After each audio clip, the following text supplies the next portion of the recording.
Isabelle Maréchal. Avec son cœur de justicière, elle parle d'inégalité sans crainte. On est en compagnie d'Antoine Joubert. On a déjà un auditeur qui est au bout du fil, Antoine, qui veut te poser une question. On a Éric. Bonjour, Éric.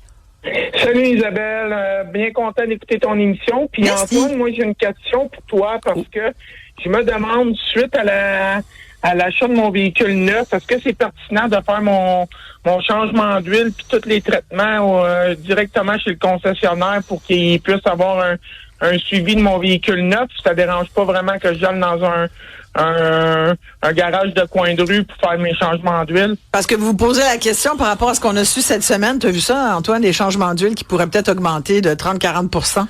En même temps, Entre autres. Ouais. oui. En même temps, c'est pas une nouvelle qui m'étonne, là, parce que les vidanges d'huile s'étaient rendues un boulet au pied pour ben des garagistes. Il y avait plus de profit là-dedans. Puis évidemment, à un moment donné, faut que tu sois capable de le faire vivre ton garage avec une vidange d'huile à 89-95. À un moment donné, c'est pas très très payant. C'est sûr. Je suis pas étonné d'apprendre ça.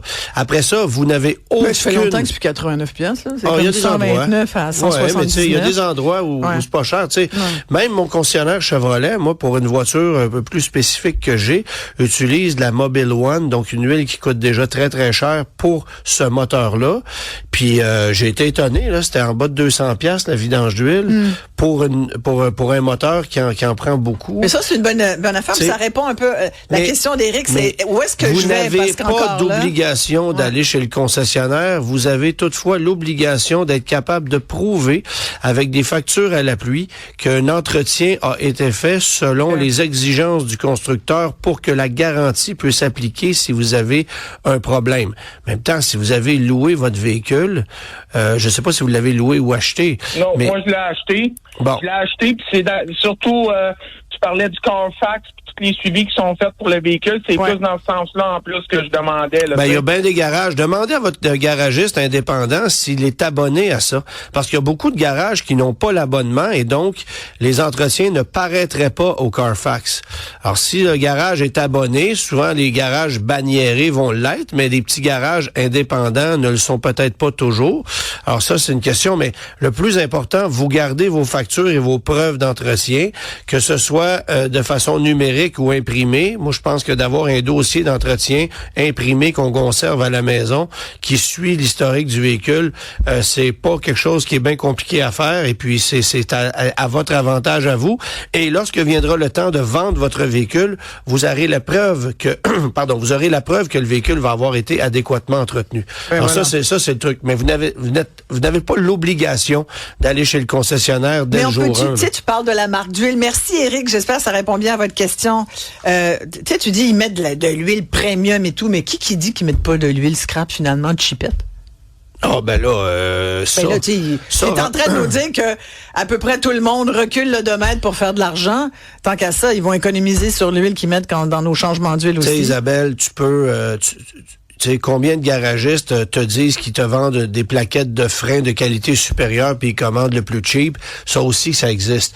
À un moment donné... Je le sais, cher ami. C'est Mes ça. freins me le rappellent tous les jours, chaque fois que je recule ma voiture. Ah, mais c'est pas au son. C'est oui, pas au son, c'est à la ça... durabilité puis à l'efficacité de freinage que tu vas le savoir. Ben moi, je pensais que j'achetais Que des ça freins crie, c'est pas neufs. grave. Puis finalement, on m'a dit que c'est parce qu'on m'a mis des génériques réusinés, en fait, de l'usager qu'on a comme, tu sais, tu comprends? Des plaquettes? Non, ça... Des freins. Mais ça, il y a personne qui fait ça, là. Ben, je te jure que oui. Ça, j'ai à peu près jamais vu ça. Des disques qui ont été machinés, oui. Des disques. Voilà, Okay. excuse-moi, des je me suis disques, trompée de... oui, ça se peut. Des disques. Mais ouais. Des disques de freins. Ça, c'est de l'économie de bout de chandelle, là. Ben oui, puis, Vraiment. mais n'empêche que chaque fois que je recule, puis j'ai rappelé le garage, puis il m'a dit, ouais, mais là, c'est parce que c'était ça, on t'a pas mis des neufs, là. Je dis, ben oui, mais j'aurais aimé ça le savoir. Mais quel garage? Mais là, ce n'est plus mon garagiste. OK. Ça, c'était il y a 2 ans, là. OK. Je t'avais appelé d'ailleurs D'accord. là-dessus, puis tu m'as dit, ben oui, change de garage. C'est ça. C'est ce que j'ai fait. Mais bref. Mais les auditeurs, il n'y a ça pas fait d'obligation d'aller chez le concessionnaire. On a mais- Marc de Joliette avec une autre question. Bonjour, Marc. Oui, bonjour. Antoine? Oui. Quand le moteur, quand on recule le kilométrage, le moteur, lui, il commence à avoir de l'âge. Il n'y a aucun moyen qu'on peut tester pour voir la compression, mettons, de tout ça. Aucun moyen? Oui, mais même si vous testez la compression d'un moteur, vous verrez pas, ça vous donnera pas le kilométrage. Effectivement, qu'un moteur qui a 300 000 kilomètres peut être plus usé qu'un moteur qui en a 120. Mais souvent, ça va être des falsifications de 30, 40, 50 000 kilomètres. Comment tu fais ça, tester un moteur? Ben oui. Marc, êtes-vous capable de faire ça, vous? Mais, non, dans le temps, là, on pouvait checker la compression. Ces nouveaux véhicules, là, je suis pas aujourd'hui, avant de faire ça, je vous dirais qu'il y a 1000 autres choses à faire. Faut y aller avec la logique. Commencez à regarder l'état du pare-choc, des pédales, de l'usure du siège, du volant. Regardez l'état général du véhicule aussi. Bon, ça, ce sont des facteurs qui sont importants, mais commencez à faire des tests de compression sur chacun des cylindres pour voir si un véhicule peut avoir peu de kilométrage et un moteur beaucoup plus usé qu'un véhicule qui en a le double en passant. Tout dépend comment ça a été roulé et entretenu. Ouais. Steinberg, ça, je ne savais pas. Merci pour le conseil. Parce que si vous faites juste de la ville, du stop and go, que vous mettez le pied au fond à froid, que vous étirez vos vidanges d'huile, ben, c'est un véhicule qui a fait que de la ville pendant 10 ans. Le moteur peut être bien plus magané qu'un véhicule qui a fait 3 fois plus de kilométrage sur autoroute. Je suis en train de parler avec une dame en ce moment qui a un camion qui a dépassé le 1 million de kilomètres. Mais le kilométrage... Le million? Le million. Mais... Quelle année? C'est en 2014. Mais le véhicule a fait son kilométrage que sur l'autoroute à vitesse de croisière. Ça use rien, ça. Tu sais, quand tu fais du Montréal-Californie, par exemple, ou des longs trajets, imaginez-vous que vous allez en Floride puis vous revenez à toutes les semaines. Vous userez jamais votre véhicule comme ça. C'est moins pire que faire Notre-Dame tous les jours, 2 fois par jour. Arrête. Sérieux? Arrête, démarre, la suspension travaille 1000 fois plus, les freins, la direction, ben non, c'est ça. C'est terrible. Voilà. Ouais. On a Jean-Pierre qui nous appelle de Saint-Hubert. Bonjour. Arrête, démarre la suspension. Faudrait que vous baissiez votre radio, Jean-Pierre, mais on est content que vous nous écoutiez dans votre voiture. Vous avez une question pour Antoine? C'est pas une question, c'est plutôt... un commentaire. Un commentaire, c'est ça. J'entends souvent, la phrase, les voitures électriques, c'est trop cher, blablabla. Mais là, maintenant, tu peux avoir des voitures électriques en location pratiquement pour le même prix qu'un Honda Civic. Ben oui. Puis, exactement. Puis, l'autre chose, moi, c'est le contraire. Je peux pas me permettre une voiture thermique. Je comprends. Ben, c'est-à-dire qu'aujourd'hui, c'est la beauté de ce qu'on constate depuis environ 1 an. Les constructeurs automobiles commencent à lancer des véhicules électriques plus abordables, ce qui fait qu'en bout de ligne, puis là, je vous parle même pas du coût énergétique, mais ce qui fait qu'en bout de ligne, vous allez être capable d'avoir une voiture électrique à prix équivalent d'une voiture à essence d'entrée de gamme. Alors, je donnais l'exemple un peu plus tôt cette semaine de la Chevrolet Bolt. Là, avec les crédits, tout ça, la voiture coûte 33 000 $. Vous pouvez louer cette auto-là pour la même mensualité qu'une Honda Civic à essence ou qu'une Kia Forte ou qu'un petit VUS compact ou bon. Alors, effectivement, et vous allez dépenser à peine 10% du montant en énergie en vous rechargeant à domicile. Donc, c'est sûr que c'est avantageux sur le plan financier. Et la beauté de ce qu'on constate en ce moment, c'est qu'il y a une multiplication de véhicules électriques plus abordables aussi parce que les constructeurs sont très conscients que les Chinois cognent aux portes et vont arriver avec des véhicules à prix plancher. Donc, vous allez voir des constructeurs automobiles qu'on connaît établir des prix de véhicules électriques que vous avez jamais vu.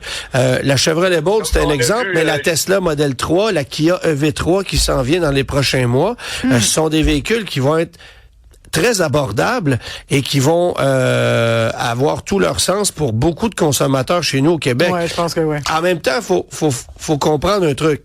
Là, en ce moment, il y a la combinaison de subventions, du prix de l'essence élevé, de l'abordabilité de ces véhicules-là qui font en sorte que les Québécois se réintéressent à la voiture électrique. C'est très attrayant. Mais ce qu'on constate aussi, c'est que les véhicules électriques plus chers, eux, ne se vendent pas. Fait que c'est vraiment les consommateurs aujourd'hui Mais achètent... tout ce qui est plus cher. Ouais, La classe moyenne achète pas trop ça, les consommateurs aujourd'hui Antoine. achètent des véhicules électriques de façon beaucoup plus pragmatique qu'il y a 2 ans, où on se garrochait sur des véhicules à 70-80 000 $. C'est très intéressant de regarder ça. Mais vous avez raison. Aujourd'hui, il y a certains véhicules électriques qui peuvent coûter, nonobstant le coût de l'énergie, à peu près la même chose que certains modèles à essence équivalents. Bon, merci beaucoup de votre commentaire et question, Jean-Pierre. Il nous reste 10 secondes, Antoine, parce qu'on va parler à Michel Bergeron tout de suite après. Mais comme il a posé cette question dès le début, réponse courte pour notre auditeur. Il dit, j'attends mon Subaru Uncharted GT. Habituellement, je le loue, mais là, cette fois, je l'ai acheté sur 6 ans. La fiabilité pour 10 ans? Point d'interrogation, dit-il. Je me prononce pas là-dessus. Je ne pourrais pas certifier la qualité d'un véhicule électrique fraîchement sorti du four pour 10 ans. Jamais. Si on m'avait parlé d'une Crosstrek, je t'aurais dit oui. OK. Mais il n'y a aucun véhicule électrique aujourd'hui. 6 ans au moins, il l'achète pas. J'espère pour lui. Moi, je l'aurais loué. Ah oui, toi, les véhicules électriques, tu les loues? Aussi parce que c'est une technologie qui évolue tellement vite. Tu sais, qu'est-ce qu'on va avoir comme véhicule électrique dans 4 ans sur le marché? Parce que les véhicules électriques qu'on vendait il y a 4 ans, ils sont un peu désuets déjà. C'est une technologie qui évolue à vitesse grand V. Vous êtes bien mieux de louer et de ne pas avoir 100% de la responsabilité financière de ce véhicule-là. Tac, tu remets les clés. Exactement. Antoine Joubert, toujours un plaisir. Plaisir partagé. Merci beaucoup. Je vais aller reposer ma voix. Au revoir. Ça paraît même pas. Non, je sais bien. Tout de suite après la pause. Salutations à Burgie. Oui, tu peux rester pour échanger. On parle à Burgie. Michel Bergeron, tout de suite après la pause. Je veux avoir vos opinions là-dessus, pour demain, là. Est-ce qu'on finit ça en 6? Moi, je serais tenté de dire Canadien en 6. Je suis tenté. On y va, toi, Antoine. Qu'est-ce que tu dis? En 6 aussi? Oui. Bon, y en a-tu qui disent en 7? On fait ça tout de suite après.